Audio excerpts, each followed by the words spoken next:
नमस्कार दोस्तों। आज हम लक्ष्मी जी की एक बहुत सुंदर कहानी लेकर आए हैं। एक समय की बात है, किसी गांव में एक निर्धन व्यक्ति रहता था।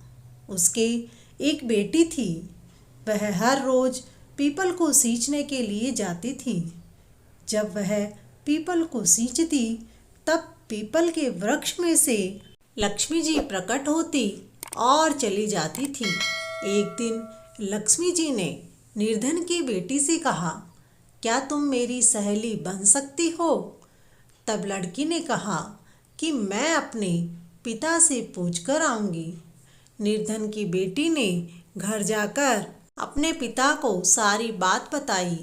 तब उसके पिताजी बोले, बेटी, वह तो लक्ष्मी जी हैं, तुम जाओ और लक्ष्मी जी की सहेली बन जाओ।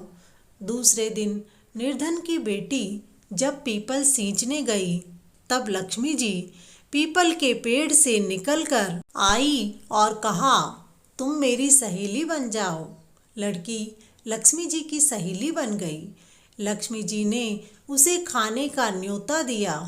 घर आकर लड़की ने अपने माता पिता को कहा कि मेरी सहेली ने मुझे भोजन के लिए घर बुलाया है। तब उसके पिता ने कहा कि सहेली के घर तुम भोजन करने जाना। दूसरे दिन जब वह भोजन करने के लिए गई, तो लक्ष्मी जी ने उसे सोने की चौकी पर सोने की थाली में 36 प्रकार के व्यंजन खिलाए। भोजन करने के बाद उसे शाल दुशाला ओढ़ने के लिए दिया। भोजन करके जब वह जाने लगी, तो लक्ष्मी जी ने उसका पल्ला पकड़ लिया और कहा कि मैं भी तुम्हारे घर भोजन के लिए आऊँगी। तब उसने हाँ कर दी और घर जाकर चुपचाप बैठ गई। तब पिता ने पूछा कि बेटी, सहेली के यहाँ से तुम भोजन करके आई हो, फिर तुम उदास क्यों बैठी हो? तो उसने कहा, पिताजी, लक्ष्मी जी ने मुझे इतना अच्छा भोजन कराया था, परंतु मैं उन्हें भोजन में क्या बनाकर खिलाऊंगी? अपने घर में तो कुछ भी नहीं है। तब उसके पिता ने कहा कि तुम गोबर व मिट्टी से चौका लगाकर घर की साफ सफाई कर लो और 4 मुख वाले दीपक को जलाकर लक्ष्मी जी का नाम लेकर रसोई में बैठ जाओ। वही भोजन की व्यवस्था करवाएंगे। निर्धन की बेटी साफ सफाई करके हाथ में एक लड्डू लेकर बैठ गई। उसी समय एक रानी तालाब पर नहा रही थी। उसका नौलखा हार एक कौवा उठाकर ले गया। निर्धन के घर से होकर उड़ा तो उसकी बेटी के हाथ से लड्डू छीनने के लिए चोंच खोली तो नौलखा हार वहीं गिर गया और वह लड्डू को लेकर उड़ गया। लक्ष्मी जी को धन्यवाद देती हुई वह हार को बाजार में ले गई और सामान खरीदने लगी। सुनार के यहाँ से उसने सोने की चौकी, सोने का थाल खरीदा। बनिए की दुकान से 36 प्रकार का भोजन बनाने का सामान खरीदा।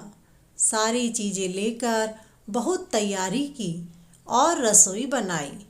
फिर गणेश जी को न्योता दिया। बोली, भोजन तैयार हो गया है, आप भोग लगाएं और लक्ष्मी जी को लेकर मेरे घर पधारें।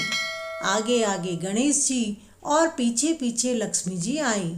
उसने चौकी लगा दी। लक्ष्मी जी से कहा, सखी, चौकी पर बैठो और भोजन करो। लक्ष्मी जी भोजन करने चौकी पर बैठ गई। तब उसने लक्ष्मी जी की बहुत खातिरदारी की। लक्ष्मी जी उस पर बहुत खुश हो गई। घर में खूब धन दौलत हो गई। हे लक्ष्मी जी, जैसा आपने उस निर्धन की बेटी को धन दिया, वैसा सबको देना।